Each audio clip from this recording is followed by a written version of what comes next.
আজকের রেসিপি চিংড়ি মাছ ও ছোলা দিয়ে কচুর শাক। কচুটা খুব ভালোভাবে ধুয়ে নিয়ে ভেজানো ছোলা এবং অল্প পরিমাণে লবণ দিয়ে ভালোভাবে সেদ্ধ করে নিতে হবে। কচু ও ছোলা সেদ্ধ হয়ে গেলে জলটা ঝরিয়ে ভালোভাবে হাত দিয়ে চেপে নিতে হবে। এদিকে পেঁয়াজ, রসুন ও আদার একটা পেস্ট তৈরি করে নেব। অল্প পরিমাণ লবণ ও হলুদ দিয়ে চিংড়ি মাছটাকে হালকা করে ভেজে নেব।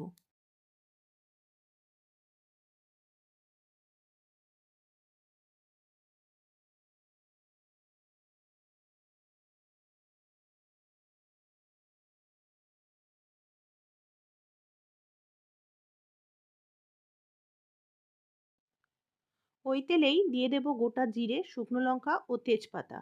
ফোড়নের গন্ধ ছাড়তে শুরু করলে এরপর দিয়ে দেব মশলার পেস্ট।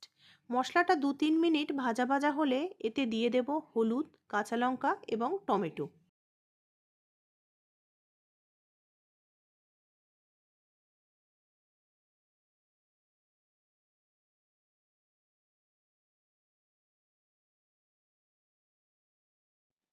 মশলাটা থেকে যখন এরকম তেল ছাড়তে শুরু করবে তখন তাতে কচুর শাকটা দিয়ে দিতে হবে এবং কচুর শাক ও মশলা খুব ভালোভাবে মিশিয়ে এরপর দিয়ে দেব চিনি, নুন এবং চিংড়ি মাছ।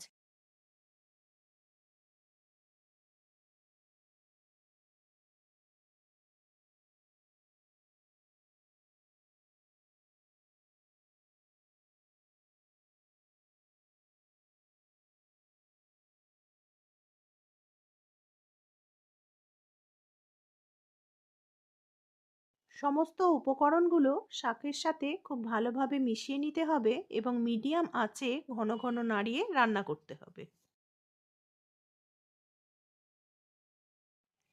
যখন এরকম মাখা মাখা হয়ে আসবে তখন বুঝবেন কচু শাকটা একদম তৈরি হয়ে গেছে। এরপর গরম গরম ভাতের সাথে পরিবেশন করুন চিংড়ি মাছ দিয়ে কচুর শাক। আমার এই রেসিপিটি যদি ভালো লেগে থাকে কমেন্ট করে অবশ্যই জানাবেন। ধন্যবাদ।